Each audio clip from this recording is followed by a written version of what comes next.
बदलापूरच्या रस्त्यांवर जीवघेणे खड्डे पाहायला मिळतात। बदलापूर पश्चिम साईकृपा हॉस्पिटल समोर सध्या आपण आहोत आणि तुम्ही बघत असाल तर या ठिकाणी मोठ्या प्रमाणात खड्डे पडलेले आहेत। हाच परिसर नाही तर स्वातंत्र्यवीर सावरकर उड्डाण पूल असू द्यात, रमेशवाडी असू द्यात, बदलापूर पूर्व DG1च्या समोर असू द्यात, अशा अनेक परिसरामध्ये मोठे जीवघेणे खड्डे जे आहेत ते पडलेले आपल्याला बघायला मिळतात आणि हे खड्डे अपघातांना जणू काही निमंत्रण देतात की काय असा सवाल या खड्ड्यांना पाहून उपस्थित होतोय। प्रशासनाने लवकरात लवकर हे खड्डे बुजवणं अपेक्षित आहे। हे खड्डे मोठमोठे पडले असल्यामुळे एकंदरीत आपण बघितलं तर खड्डे चुकवून प्रवास करताना वाहन चालक आपल्याला बघायला मिळतात आणि खड्डे चुकवत असताना या ठिकाणी अपघात होतोय। वाहनांचं सुद्धा, रिक्षाचं सुद्धा, दुचाकीचं सुद्धा यामध्ये नुकसान होताना आपल्याला बघायला मिळतंय। शहरातले जवळपास रस्ते म्हणजे असं म्हटलं जातं 90-95% रस्ते जे आहेत ते सिमेंट कॉन्क्रीटचे झालेले आहेत, परंतु असे काही रस्ते आहेत जे सिमेंट कॉन्क्रीटचे झालेले नाहीयेत, जे अद्यापही डांबराचे आहेत आणि ते डांबराच्या रस्त्यांवरती पावसाळा आला, मुसळधार पाऊस सुरू झाला की खड्डे पडायला सुरुवात होतात, पण हेच खड्डे अपघातांना निमंत्रण देतात। महत्वाचं म्हणजे ज्यावेळी एखादी रुग्णवाहिका जाते, एखादा अपघाताचा पेशंट त्यामध्ये असतो, त्या पेशंटला, त्या रुग्णाला सुद्धा मोठ्या प्रमाणात वेदनांना सामोरं जावं लागतं।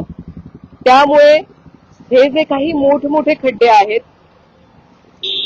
ते खड्डे प्रशासनाने, नगरपरिषद प्रशासनाने लवकरात लवकर बुजवावेत अशी मागणी आता वाहन चालकांच्या माध्यमातून केली जाते। स्वातंत्र्यवीर सावरकर उड्डाण पूल, या उड्डाण पुलावर सुद्धा मोठे खड्डे आहेत। एवढंच नाही तर नगर परिषदेच्या समोर सुद्धा ज्यावेळी आपण उड्डाण पुलावरती यायला सुरुवात करतो, सुरुवातच होते त्या ठिकाणी सुद्धा मोठमोठे जीवघेणे खड्डे आहेत। त्यामुळे प्रशासनाने हे खड्डे बुजवावेत। खरं तर यापूर्वी सुद्धा 2 ते 3 वेळा प्रयत्न खड्डे बुजवण्याचे करण्यात आले, रेती टाकून जे आहे ते खड्डे बुजवले जातात, परंतु आपण बघितलं तर सारखा हा पाऊस जो आहे तो सुरू असलेला आपल्याला बघायला मिळतो। त्यामुळे ही जी रेती आहे ती खड्डे बुजवल्यानंतर पुन्हा एकदा वाहून जाते आणि परिस्थिती जैसे थेच असलेली आपल्याला पाहायला मिळते। आणि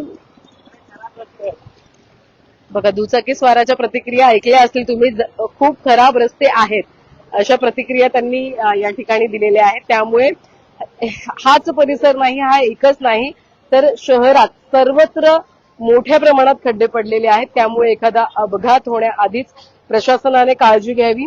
बदलापूर पश्चिम परिसरामध्ये आपण बघितलं 1 महिन्यापूर्वी एक घटना घडली होती, खड्ड्यानं सगळ्यात पहिला जीव घेतला होता। टिटवाळ्याची सदर महिला होती, ती महिला आपल्या मुलासोबत गणपती बाप्पाचं दर्शन घेऊन जात होती। जीपीएसनं चुकीचा रस्ता दाखवला आणि दुचाकी जी आहे ती त्या उड्डाण पुलावरती, एक ब्रिज आहे त्याच्यावरती गेली होती आणि त्याच्यानंतर ब्रिजवर गेल्यानंतर आपण बघितलं तर खड्ड्यात फक्त एक गाडी, त्यांची दुचाकी आदळली, महिला मागच्या मागे पडली, त्यामध्ये तिच्या डोक्याला मोठ्या प्रमाणात वेदना झाल्या, मार लागला आणि उपचारादरम्यान सदर महिलेचा मृत्यू झाला होता।